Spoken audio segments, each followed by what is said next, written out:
আমি তাদেরকেই নিয়ে আসবো ওদের দ্বারা। এবং এত সুন্দর করে আমার যে প্ল্যান রয়েছে, স্ট্র্যাটেজি রয়েছে, আমার ইনশাল্লাহ দোয়া করবেন যেন আমি বাস্তবায়ন করতে পারি। আপনারা দেখে আপনারাই গর্ব করবেন যে না আলহামদুলিল্লাহ একটা ভালো কাজ উপহার পাইছি, আর যদি এটা দিতে পারি এটাই আমার সত্য কথা। আর আমি বলবো যে আপনারা যখন চলে আসবেন এদেশে, যদি অবসর সময় থাকে আপনারাও এই কাজে সামিল হবেন। দায়িত্বে না আসেন, ভলেন্টিয়ারি হলেও হবেন, এটাই আমার আপনাদের কাছে দাবি থাকবে। সংগঠন থেকে নিবেন, সংগঠনের জন্য দিবেন, শুধু দিবেন আমি এটাও বলবো না, নিবেন এটাও বলবো না। যদি আপনার মা বোন ভাই বোন আত্মীয় স্বজন কেউ খুব বেসিক নিডেড থাকে, ঢাকা শহরে আসছে ইমার্জেন্সি রক্ত লাগবে, আমি কাউকে ডোনেশন দিতে বলবো না, অমুক গিয়ে চ্যারিটিতে যাই ডোনেশন দিয়ে আসেন।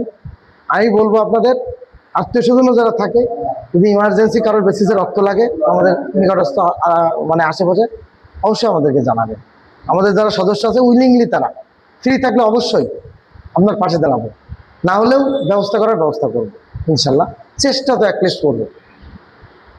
আপনার মনে করবেন যে বিদেশে গেছেন মানে যে আপনি শেষ, তা না। আপনার ভাই আপনাদের পাশে আছে, একটা ভাই না হাজারটা ভাই এখানে আছে, যে আমার তো কেউ নেই, এই শব্দটার জন্য আপনাদের মুখে না শুনি, অসহায় জন্য অসহায়তা আপনাদের ভিতরে না থাকে।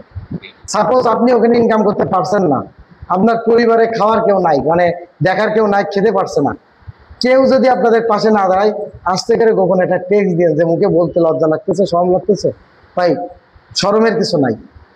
আমি যে একবারে গরিব হইলে তাকে দেবো? আমার অনেক মধ্যভোগী আছে, মানে যারা এলো মধ্যম আয়ের লোক বা নিম্ন মধ্যম আয়ের লোক, ভাই অনেক সময় ব্যবসা, ছোট একটা ব্যবসা, ফুডের ব্যবসা, দোকানে 1 মাস বসাইতে পারতেছে না, ঘরে চাল নেই, খাবার নেই, না খেয়ে থাকে। কিন্তু এই শ্রেণীর লোক কিন্তু কাউকে বলতে পারে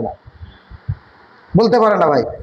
এরা আমার এই 200 কর্মী যখন টের পাবে যে যার রোডে যে অমুক একজন এরকম অসহায়তা রয়েছে, আমারই সভাপতি সাহেব যদি ওই সদস্যের মাধ্যমে ওই বাড়িতে যে হাজির হয় 5 কেজি চাউল, 2 কেজি আলু, 1 কেজি পেঁয়াজ নিয়ে, অথবা সাইডে ডিম নিল, বা মানে ঝোল করে এমনি শুকনো ভাতই খেলো না, ফ্যান ভাত খেলো, ওই লোকটা কি জীবন্ত বাঁচবে। আমি হয়তো আপনার ওই পোলাও বিরিয়ানি খাইতে পারবো না, ডাল ভাত বা ফ্যান ভাত খাওয়ানোর ব্যবস্থা ইনশাল্লাহ করবো, আমার যতটুকু সামর্থ্য আছে। কারণ আমাদেরও তো লিমিটেশন আছে, তা আমাদের তো ওইভাবে বিশাল বিকৃত বা ইনকামও না, বা ওইরকম ইয়ে না। ব্যবসা থেকে কিছু পাই, চাকরির থেকে যা পাই তেমন এখান থেকে নিজেই চলতে পারি না। আল্লাহ দিলে আপনাদের দোয়াই, আপনাদেরই বুকের পরে আজ ব্যবসাটা দাঁড় করাতে পারছি দেখে, এই কর্মগুলো করি দেখে, টিউশনিও করি। এখন এইটা ঢুকছি, টিউশনিটা বন্ধ হয়েছে, আপনাদের সবার উদ্দেশ্যে এখন ফিজাইল্লাহ। যাই হোক, দোয়া করবেন আমাদের জন্য, সবার জন্য, বিশেষ করে আমাদের সভাপতি সাহেবের জন্য। কারণ এই ইউনিক আইডিয়াটা কিন্তু প্রথমে ওনার মাথার থেকে বের হয়েছে। উনি একা, মানে ওয়ান ম্যান আর্মি। এই দেখেন এখানে কোথায় ভাই শহীদনগর, ভাই কোথায় ওই সরে রসুলপুর, এই কোথায় এই আলীনগর, মানে 10 মিনিট পর পর মানে দৌড়ায় বেড়াই। আমি বলছি ভাই রিল্যাক্স, আপনারই চিন্তাধারা আমি বাস্তবায়ন করে দিতে চাই। আমি এইটুকু বলতে পারি যে আমারও যদি না পান, কেউ সুখে আছে ডাকলে ওই লোকটা নাও পাইতে পারেন, কিন্তু কারোর বিপদে আছে, কেউ অসুস্থ, কেউ দুর্ঘটনায় পড়ছে, চেনেও না জানেও না, সবার আগে ওনাকে ডাকবেন, আগে পাবেন। না পাইলে সেদিন বলবেন। আমি পাইছি পরীক্ষিত। কালকেও যেমন দেখেন আমার ছেলে অসুস্থ, ইমার্জেন্সি ডাক্তার থাকে, আমি কিন্তু অফিসে, তো আমার অফিস থেকে এখানে আসতে কমপক্ষে তো 1 ঘন্টা লাগে, আপনারা তো জানেন, কিন্তু ছেলে তো মারাত্মক ইমার্জেন্সি নিয়ে যেতে। আমার ওয়াইফ হলো ছেলেকে হসপিটালে নিয়ে যাওয়ার আগেই ছিল খালি যাই ডাক্তারের ইভেন্ট, মানে যে ডাক্তারকে দেখানো হবে ওখানে ইমার্জেন্সি, ডাক্তারের টাইমও শেষ, ভাই যাই দ্রুত, মানে রিকোয়েস্ট করে ডাক্তারকে 5-7 মিনিট লেট করায় মানে বসায় রাখছে।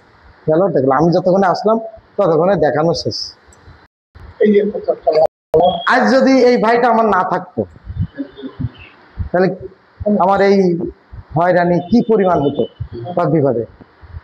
এই জন্য আমি ভাই এই সংগঠনকে আগায় নিতে চাই। কারণ এরকম একটা ব্যক্তির যে চিন্তাধারা, সেটা কখনো খারাপ হতে পারে না।